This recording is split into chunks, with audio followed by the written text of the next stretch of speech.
Hello बच्चों, ये देखो 15 अप्रैल 2018 का क्वेश्चन है। इस क्वेश्चन में कह रहा है 5 complete rotation of the screw causes it to move a linear distance of 0.25। मतलब कि 5 रोटेशन अगर मैं सर्कुलर स्केल को देता हूं तो ये 0.25 सेंटीमीटर मूव करता है। मैं इसको mm में कन्वर्ट कर लेता हूं, ये आ गया 2.5 mm चलता है। इसका मतलब एक रोटेशन में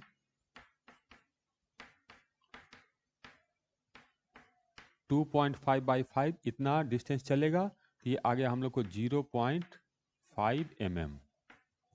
इसका मतलब हमें जो पिच लेंथ दिया हुआ है ये दिया है 0.5 mm। पिच लेंथ तो हमें पता चल गया। अब कह रहा है 100 सर्कुलर डिविजन्स है, तो n इक्वल टू 100। तो इन दोनों डाटा से हम लोग लिस्ट काउंट कैलकुलेट कर सकते हैं। तो least count equal to pitch को नंबर ऑफ डिवीजन से डिवाइड कर देंगे तो हम लोग को लिस्ट काउंट आ जाएगा। तो 0.5 डिवाइडेड बाई 100 तो 0.005 mm। ये लिस्ट काउंट आ गया हम लोग को। अब हम लोग को रीडिंग लेना है। तो रीडिंग में कह रहा है 4 main scale division and 30 circular scale division. Main scale का 4 डिवीजन विजिबल है और सर्कुलर का 30 वाला लाइन मैच कर रहा है। तो हमें बताना है कि कितना इसका रीडिंग होगा। अब यहाँ पर देखो, इस क्वेश्चन में कहीं भी नहीं हमें बताया है कि एमएसडी कितना है, मेन स्केल डिवीजन लेंथ कितना है। तो एमएसडी हमको नहीं दिया है, ये गिवन नहीं है। और 4 मेन स्केल डिवीजन है। कहने का मतलब अगर मैं मेन स्केल इस तरह से बनाता हूं तो ये हो गया हम लोग को 0, ये हो गया हम लोग को 1, ये फर्स्ट डिवीजन, ये हो गया सेकंड डिवीजन, ये हो गया थर्ड डिवीजन और ये हो गया फोर्थ डिवीजन। ये यहाँ विजिबल है हम लोग को। और इसके बाद यहाँ पर हम लोग को सर्कुलर स्केल है इस तरह से। और सर्कुलर का ये जो लाइन हम लोग को मैच कर रहा है ये हम लोग को 30 है। तो ये 30 हो गया, इधर 29 होगा, 28, 27, 31, 32, 33 इस तरह से है। लेकिन क्वेश्चन में हमें ये कहा ही नहीं है कि ये कितना है। तो क्या ये एमएसडी हमेशा पिच लेंथ के बराबर होता है? नहीं, ऐसा जरूरी नहीं है। एमएसडी पिच लेंथ से अलग भी हो सकता है और उसके बराबर भी हो सकता है। लेकिन इस क्वेश्चन में ऐसा कोई इन्फॉर्मेशन नहीं दिया है। तो ये लेंथ कितना है वो हम नहीं बता सकते। इसमें क्वेश्चन बनाने वाले की गलती है, उसने क्लियरली स्पेसिफाई नहीं किया है।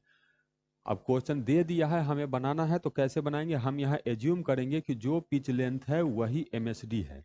तो ये जो लेंथ है ये है हम लोग को पिच लेंथ 0.5 में मान लेता हूं। तो 0.5 mm।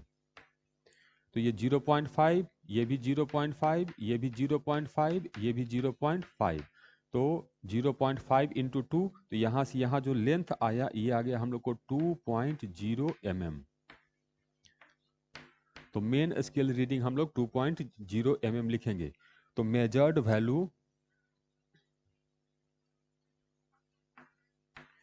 Equal to main scale में reading 2.0 plus 30 circular scale reading है और लिस्ट काउंट है हम लोग को 0.005। 2.0 प्लस 30 से गुना किए 5 या 15 तो 0.150। तो ये आ गया हम लोग को 2.150 mm। और हमें आंसर सेंटीमीटर में देना है तो सेंटीमीटर में ये हो जाएगा 0.2150 सेंटीमीटर। तो करेक्ट आंसर है हम लोग को 2150 डी। डी आंसर हम लोग को मोस्ट अप्रोप्रिएट और सही आंसर है।